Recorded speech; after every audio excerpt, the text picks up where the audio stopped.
So if you have not been on Twitter, Twitter has rolled out a new feature. When you go to the page and you click on whatever date that they joined Twitter, like let's say it's 2022, they will show you that person's location in the About Me section. So let's go ahead, pull that up, and I'll just give you a glance at that. So if you click on the person's, let's say I go to this page, you click on the section here, it's going to tell you, hey, this account is based in the United States. They say that this symbol here is if somebody is using a VPN to mask their location. Well, quite a few accounts that are saying that they are in America or from America have been found out to be what is being reported as being overseas. So if you look at Eric Trump, Macedonia, Barron Trump, Macedonia, Carolyn Levitt, Macedonia, Kai Trump, official, Macedonia. I think this is somebody's granddaughter. I think that's Trump's granddaughter or something. I'm not sure. The obvious issue is we've talked about in 2016 and 2020, maybe in 2024, about things like election interference, things like social media propaganda being pushed for the left or the right. And we're seeing it in real time. Twitter has rolled out this thing.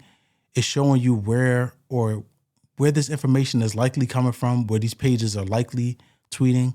And what we've been seeing a lot is the location of like India. I know this one said Macedonia, but we've been seeing a lot of India or Nigeria. And obviously the concern is, hey, if these people are outside of the American political constituency, and they have so many tweets and so many followers, what kind of influence are they giving to the American people in order to vote? And it's obviously a lot. There are many of these pages that are not based in America that have, tens of thousands, hundreds of thousands, maybe even 1 million followers and subscribers. And those people are pushing their ideology or a certain type of ideology that they want on the American people. Now, I'm going to be completely honest. I'm not trying to cause a stir on the channel, but a lot of these are like MAGA or right-leaning pages. And what people are saying is, hey, this is the low-hanging fruit. These are the people that are easily tricked, easily swayed. I'm not saying that is the sentiment that's been on a lot of the comments, a lot of the quote tweets. So let's go ahead and check out some of the responses that they have down in the comment section. Okay, so this one is from Safety Swipe. It says, left agitators are far worse. This is the anonymous. I don't know if you guys ever seen this. You're Anon Central. This guy, he had a response and he was like, yeah, I use a VPN. Like, I don't want people to know who I am. So it says anonymous. He's trying to be anonymous. He's pointing out, like, I obviously use something to mask my identity, right? I don't want to be discovered.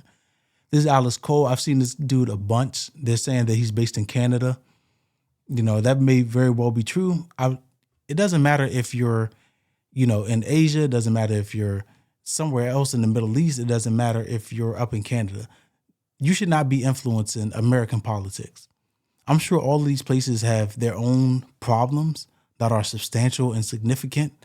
And to have an outside influence on our politics, on our culture, it is not very helpful to us.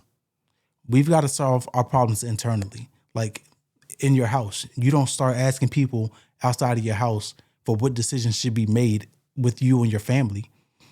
So why do people that are outside of America or not Americans at all feel like they need to weigh in on our politics and influence the ideologies that are prevailing in our society? I don't understand it. But it's certainly something that has been the talk of the town, at least a decade, at least since 2016. So you guys can let me know what you think. I think it's a huge deal. And I think it's embarrassing for the American political scene. But I do salute Elon Musk or whoever on Twitter decided that this feature needed to be pushed out, because it gives us a little bit of insight on not only the fact that we are being influenced, but where these people are influencing us from. And then we can start to ask why. Who's going to benefit from the misinformation or the narrative that's being painted by a certain region, right? Doesn't matter where it is. Doesn't matter if it's up in Canada. Doesn't matter if it's in Europe. It doesn't matter if it's in the Middle East. Americans should be the only people with direct input on what happens or the ideologies that influence our culture, because we have to live it, right?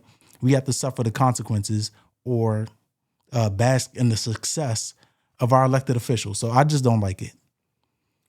Okay, this is another one that says how teens in the Balkans are duping Trump supporters with fake news. Another one that says Macedonia here.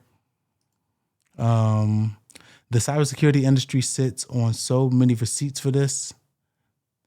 Bangladesh, America First, a verified account that's getting paid by Twitter, right? Or at least a blue check account that's getting paid by Twitter.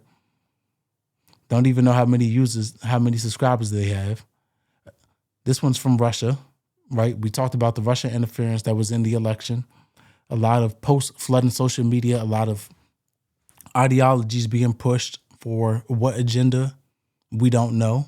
But this is in 2020. This was set up in 2022, but I'm sure it's not the first. MAGA Scope, based in Nigeria. We talked about that. That was one of the places that we've seen a lot of heavy accounts from. And Serbia. This is Conscious Philosopher. I've actually seen this account a ton of times. So I don't remember what kind of content they push, but if they're influencing our politics, it's a no-go. All right, so you guys can let me know what you think about, this outside influence or the potential of outside influence and what the rippling effects of that are. Like I said about the Marjorie Taylor Greene, that was a net negative. This thing with the outside influences is a net negative. We don't need that.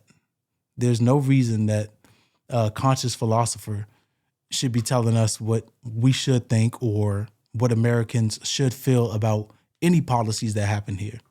They don't affect you.